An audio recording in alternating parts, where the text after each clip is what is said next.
Welcome to the Floridaville Express. This show is hosted and produced by the team at Rocket Ship Consultants and is based on our popular podcast, The Floridaville. The Floridaville Express is a condensed show with all the elements Floridaville audiences have come to love. Each week we highlight people who are making an impact on or in Florida. I'm Rosanna Catalano, an attorney with a background in television and radio news. I founded Rocket Ship Consultants, a strategic communications firm, and our mission is to launch your business or organization and take it to the next level.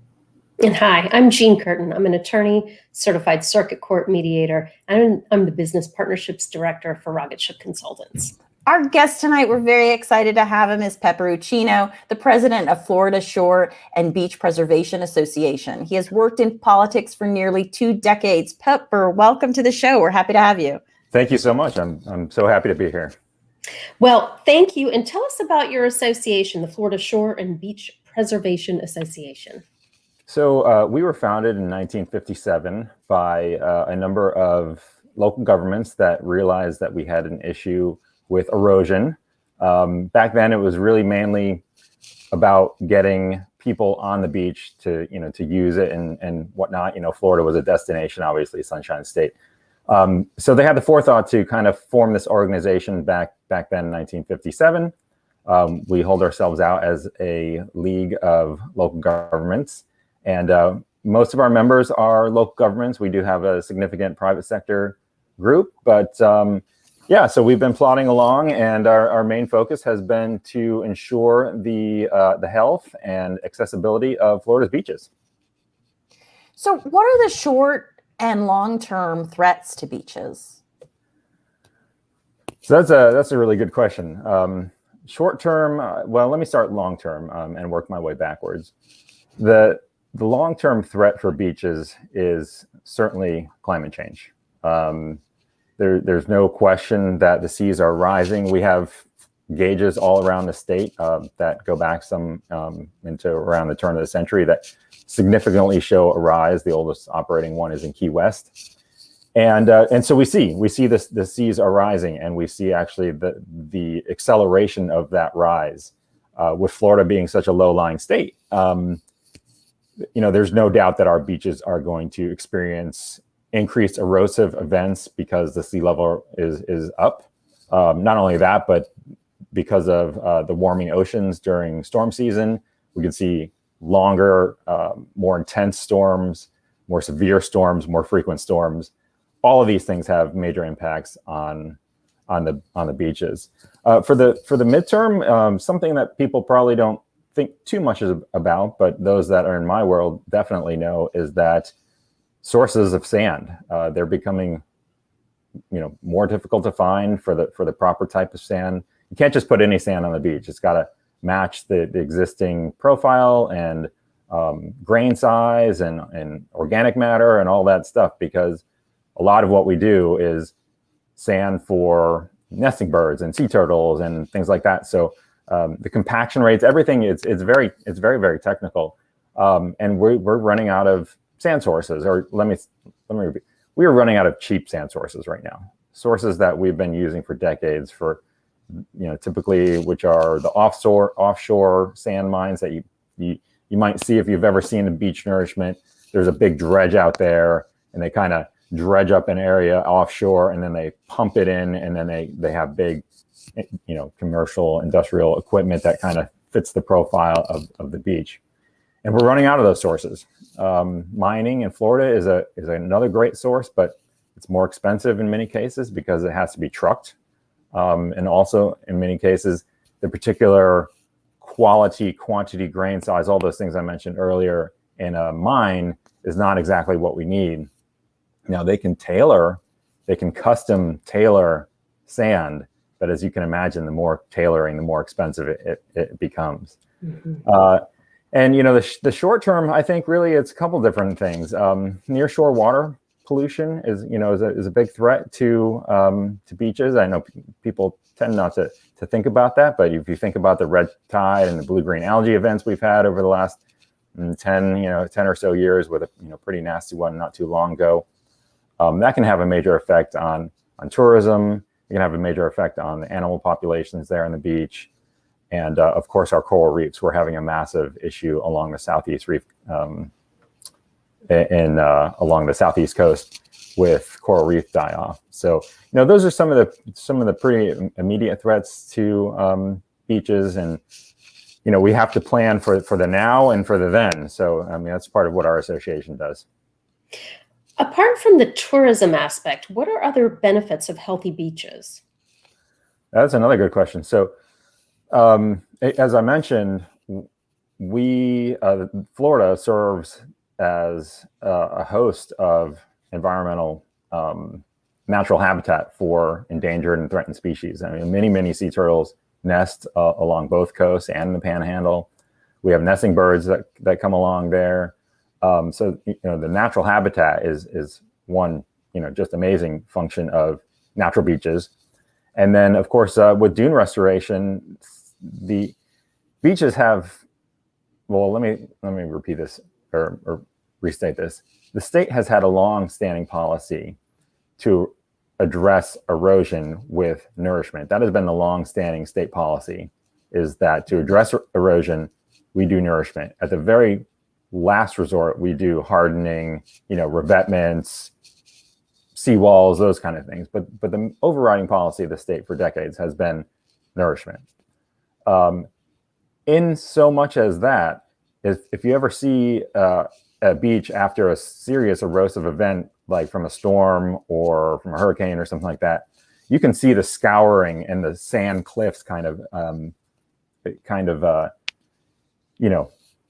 protecting the upland structures and infrastructure behind it. And when those systems fail, when the sand or the dune system fails, you see much more damage. So beaches serve as a vital part of flood protection, as a kind of last defense before infrastructure gets damaged. So, habitat, flooding, protecting infrastructure behind it, it's a host of things that a healthy, well-designed beach will do to protect both natural and man-made environments. So many things behind the scenes that so many people take for granted. We have all these beautiful beaches in Florida. So good information. Let's take a quick commercial break. When we come back, we want to hear about how beaches fared during this last legislative session. Okay, sounds good. Thanks. At Rocket Ship Consultants, our mission is to take your organization to the next level. Our team develops strategic communication plans that help entrepreneurs, corporations, associations, and individuals reach new heights. Our consulting team is made up of attorneys with additional experience in journalism, public relations, politics, broadcasting, and advocacy.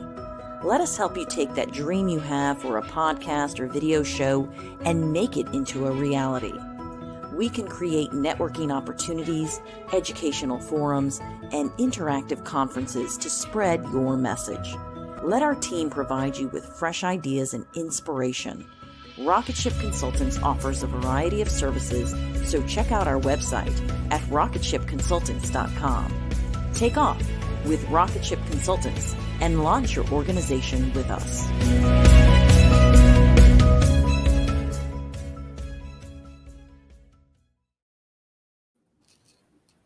Welcome back. Our guest tonight is the president of the Florida Shore and Beach Preservation Association, Pepper Uchino. So how did Florida's legislative session treat Florida's beaches? Great. Let me just say that was a great commercial. I thought that was super well done. I'm sold. Thanks. Great. All right. We'll send you a professional services agreement. It's all good. That was inspiring. I loved it. Anyway. So, you can make one for your association, brother. All right. Great. So we have, the legislature has been very dedicated to beaches. We're a major economic driver to the state. We're actually probably, I don't know if there's actual data on this, but if you tease out some of the data that there does exist in terms of the largest single driver of the economy to Florida is beaches. We're the number one within the tourism sector, and the tourism is the number one, within the economic driving forces. So, by extension, I think it's pretty safe to assume that, or I feel pretty safe saying that Florida's beaches are the number one single economic driver of the state. Not only that, but beaches makes actually 25% of the Florida brand. There were 9 metrics. This was a study done by Opaga. This is probably going back now about 6 or 7 years, but of the 9 metrics that make up the state of Florida's brand, beaches is 25%. So, we're a huge part of that. And I think the legislature has recognized that, and they've been wonderful partners over the years. For the last 4 years prior to this session, we have gotten the ask that the governor put in and that the Department of Environmental Protection put in for beaches, which was $50 million. Last year was the first time that $50 million came from a single recurring source, which is Land Acquisition Trust Fund, the LATF, which is part of some of the dock stamps from the Amendment 1 amendment that passed back in 2014 go into that. And beaches is part of that amendment. This year, we were expecting a really tough session. I had heard from some of the appropriation staff early on, pre-committee weeks and going into early committee weeks, to expect a really tough session. And everybody did. The state was not in a good economic place. We were experiencing, obviously, the effects of the pandemic closures, the lack of tourism, all those things coupled together, which showed that we were in for possibly a really rough ride as a state. Not as bad as the Great Recession, but significant shortfalls in the billions of dollars range. So we're all bracing ourselves, and one of the messages we received early on was that everything's going to be looked at, including recurring dollars. I thought we had a pretty good story to tell, given the branding that Florida relies on beaches, and the historic nature, and that for every dollar the legislature spends, there's a 5.4 return on investment on beaches. So we had a very good story to tell. Not only that, you saw when people really needed a mental health break and whatnot, beaches were they were packed, right? It was good outdoor social distancing. The beaches were packed when they opened, so much so that sometimes they got too much love and they had to shut back down. So we thought we had a good story to tell. It occurred to us pretty early on. We were told that our $50 million was probably pretty secure, which made me feel good about it, because I knew we've been able to spend it. The beaches list, the beaches and inlet list. I don't want to leave out inlets because it's 2 of them that are funded every year out of the single allotment that goes to the beach program, the statewide beach program.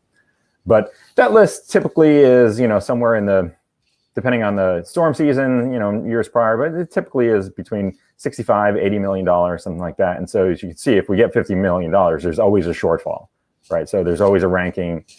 But the House came out immediately with $100 million in its budget, with $50 million being recurring and $50 million non-recurring. And so I had talked to the Senate appropriators and their staffs and asked if there was any chance that Senate was going to come up to the $100 million, and they said no. No, there's no chance that they're going to do that. So I was like, that okay, chance, well, I said, all right, well, with that tight budget year, listen, the House put in 100, I'm going to ask for the 100, right? So in a tight budget year, I said, well, at least see if we can't fund the entire list this year, which was a touch over $70 million. So they said, we'll see what we can do. But as the economic outlook improved, to say dramatically improved, I mean, the state found a lot of money. And in fact, Senator Stargell at one point was giving a press conference after one of the appropriations meeting, and she said, we're going to still have to do cuts on recurring, but in her words, they have an almost exorbitant amount of non-recurring, just because of the way that they had not anticipated some of the revenues coming in, and all that. So I felt pretty good. And then sure enough, on the first pass in the sub appropriations for our silo, the Senate came up to $100 million. So, woohoo, I was like really excited about that. And then we started to hear some rumors that because of the American Rescue Plan, the ARP dollars that were going to come in, the contingent funds from the feds to help out with some of the pandemic related expenses, that there may be some additional money. And somebody had tossed out to me, I'm not going to mention any names, but one of my contacts had tossed out that maybe even we're looking at $100 million additional. And I was like, I can't even fathom, that. It turned out it was money? What extra, is happening money. right now at the money. legislature? What is going on? Extra money. I think so. They're recognizing the value of beaches. But anyway, it turned out that it was $50 million at the contingent funds from ARP funds, 50 million in recurring, 50 million in non-recurring, for really a historic number of $150 million. Wow. So we couldn't be more pleased, and we thank the speaker, Sproul, and the president, Simpson. The appropriation shares, the sub-appropriation shares, it really spoke to the value that they placed on beaches. So, I couldn't be more pleased. It has tremendous economic impact to our state. And for my family, you are absolutely right that during COVID, the beaches were a safe place to be and a place to feel like you left the house, even if you hadn't, you didn't go very far. But you felt like you left the house and you had a day somewhere other than your home with your family, so close to you all day, every day. So you have a law degree, Pepper. Let's talk about you for a bit. Yeah. You have a law degree and you've completed graduate work. I think you completed a master's in marine affairs and policy. How in the world did you get involved in politics? So, I was one of those, I don't know if you would say, odd. I wasn't an odd child, but what I did do that was odd was read the New York Times when I grew up in Connecticut. I would be like reading the Times and watching about like Iran-Contra and, those kind of things, as a child, like, 10, 11 years old.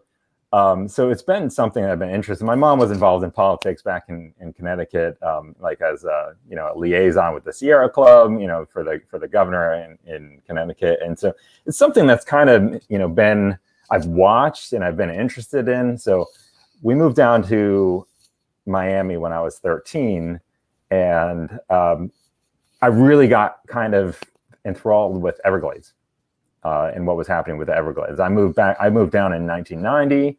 The first lawsuit, federal lawsuit that was regarding Everglades and the pollution in Everglades was in 1992. I was in high school. So I kind of got the bug, but then I went to college and I thought, well, I'm gonna do marketing. I'm gonna do advertising. It's another one of those things that I used to do when I was a kid. Like I was fascinated with all the commercials and stuff like that. So I did that for a little while after college.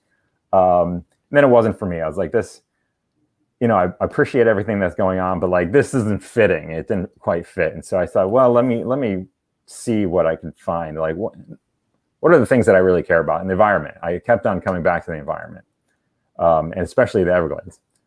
So I looked at different programs around the country. The one at University of Miami, go Hurricanes, I got to say that for my fellow Canes out there, really spoke to me. The law program was heavy in maritime. There was some good seminar classes that were about Everglades restoration. And then the Rosenstiel School has one of the best master's programs and PhD programs in the country. And so they offered a dual program with both law and with masters. And because I wanted to do Everglades restoration and I wanted to see, I wanted to make a difference. I wanted to do policy, and not necessarily law, but my passion really lies with policy. But you can drive policy through law and you can drive policy through developing policy itself, right? There's two different pathways. And so I wanted both of those pathways to be available to me. So I went to law school. I got my master's degree concurrently with them, saved a couple credits here and there with the dual program. And then, really got the bug. Once I started law school and the master's, I was like, this is, it's just that it was a fit, when you just, something, is just right. Yeah, it was just right. And so first job when I finished up my master's and passed the bar and whatnot was at the Trust for Public Land up here in Tallahassee. And I got lucky enough 2 weeks after I started at TPL, the legislative affairs director left to take another job. And, the state director, Greg Chelius, he knew my interest in this. And so he's like, well, we need somebody right now. So we're going to plug you in. And I was off to the races. That's fantastic. That's a great story. And it's always interesting how life takes those little turns and then you end up at just the right spot. Oh yeah. It's amazing. my last day at TPL, because they had massive cuts because of the Great Recession. My last day at TPL, I was called and offered a position as the staff attorney in the Senate Environmental Preservation and Conservation Committee. I mean, so it's just, sometimes it's better to be lucky than good. I hope maybe I had something to do with that, but once I got into the Senate, there was no turning back. What's one thing you wish you had known when you began your career? I'll give you the non-cynical answer. Okay. I think it is really the importance of understanding the budget. The state budget is really not an area where too many people understand very well. If anybody is listening that is, starting out in their career and is kind of maybe going down this path, you can do a lot in the budget, like a lot. There's an implementing bill. You can not withstand segments of law for a year. I mean, we can tell from this legislature, we see where their priorities are by where the money goes. I wish I had had a better understanding of the budget from the get-go. It's something I've kind of picked up along the way. When I was the staff director in the Senate Environmental Preservation Conservation Committee, I was brought in on some of those issues, but it wasn't in my bailiwick at the time. I was in the policy staff. It wasn't within my purview to do budget. I got asked to do some budget stuff, like the Amendment 1 stuff, just kind of pulled me in on the Amendment 1 stuff. But I definitely got more involved when I was at Anfield Consulting, and certainly with FSBPA. So much of our local government's cost share and whatnot is budgetary. So without the state's commitment, without the federal government's commitment, without our local government's commitment in the budgets, we wouldn't have nearly the beaches that we do.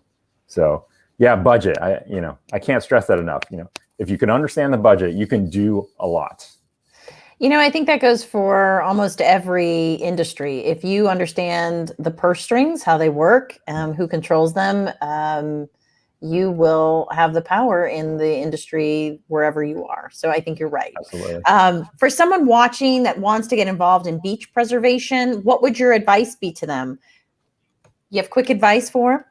I do. I'll try to keep this quick. So if you're starting out, if you're maybe a student or looking to get involved, engineering degrees, those firms that are doing coastal engineering are always looking for people. Our local governments are always looking for coastal engineers. It's a great way to be involved if you want to go on the work side. If you want to go on the advocacy side, contact your representative, contact your state senators, contact your U.S. senators, your U.S. Congress people. Go to a committee meeting. A commission meeting, or for your county or for your local government, and stress if there's a project that is being debated. Stress how important it is. Contact me. That's what we do. We're advocates for our statewide beaches. So there's a multitude of ways depending on how connected or aggressive you want to be. But just if you're passionate about it, if you feel like there's a purpose for you here, just go do it. There's lots of different ways to do it and get involved. So you mentioned connections and even contacting you. If our audience wants to stay connected with you, what's the best way for them to do so? So my email address is pepper@fsbpa.com. That's FSBPA, like Florida Shore and Beach Preservation Association.com. My cell number, I'm not afraid to give that out, 850-727-9040. Give me a call. Try to do it during work hours. Please. And, give me a call. I'm really passionate about this stuff. So, I'm always happy to take a call and talk to anybody about it. And, if I need to make a connection here or there, I'm happy to do it. But yeah, email, call. My office number, if you feel weird about calling a cell phone number, office number is, hold on, let me look at this, 850-906-9227. That's how often I use the office number. I don't even know it off the top of my head. But yeah. We have your website address scrolling along the bottom, which is www.fsbpa.com. Now, Right. before we sign off, tell us more about your name, Pepper. Is it a nickname? It is a nickname. My given name is Steven. So you know, people are like, "Oh yeah, I see the connection." You know, kind of,